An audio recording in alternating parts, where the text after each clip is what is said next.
सहकारी मंत्री गौतम दत्त अपने एक दिवसीय दौरे के दौरान आज डूंगरपुर पहुंचे, जहां पर आचार्य पुलक सागर महाराज से आशीर्वाद लेकर वह सर्किट हाउस पहुंचे।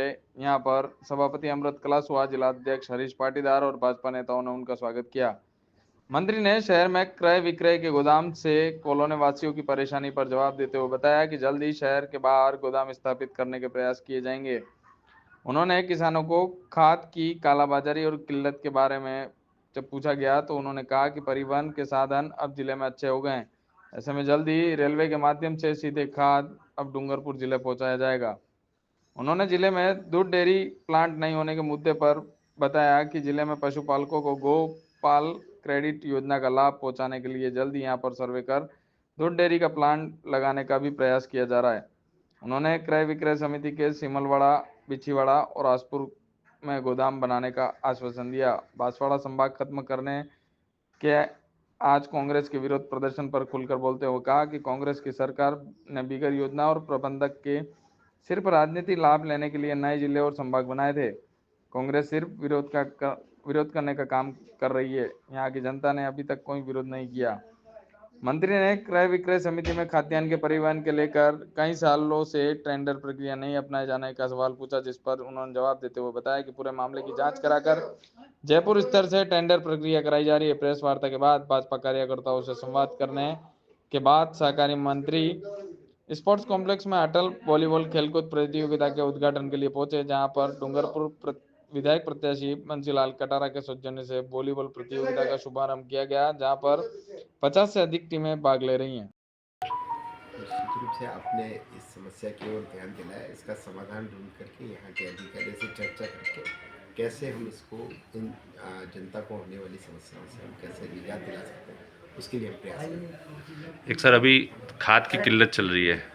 जितना मांग की गई है उसके मुकाबले लगभग आधा ही खाद मिला है, और प्रतिदिन किसानों में ये समस्या भी आती है कि डेली वो सुबह 6 बजे से लाइन पे लगते हैं, और क्रय विक्रय से इतना टोटल सप्लाई नहीं मिलने के कारण किसान भी परेशान है, और रबी की बुआई का लगभग सीजन पीक टाइम पे है।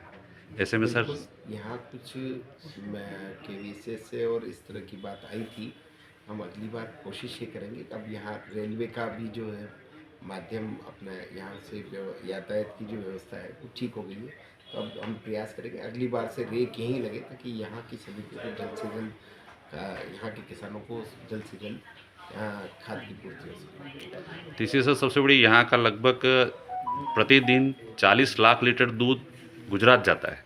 गुजरात की साबर डेयरी, अमूल डेयरी, यहाँ तक नहीं सर, प्रतापगढ़, आपके सलूम्बर और बांसवाड़ा तक जाती है, जो सारा डूंगरपुर क्रॉस करके जाती है। बिल्कुल। और 156 पॉइंट बना रखे हैं इन्होंने। ऐसे में सर, क्या ये दूध के प्लांट में वापस यहाँ शुरू होगा? यहाँ कैसे जल्दी से जल्दी दूध मिल्क प्लांट चालू हो सके, अभी हमारी जिलाध्यक्ष जी से भी इसी बारे में चर्चा हुई।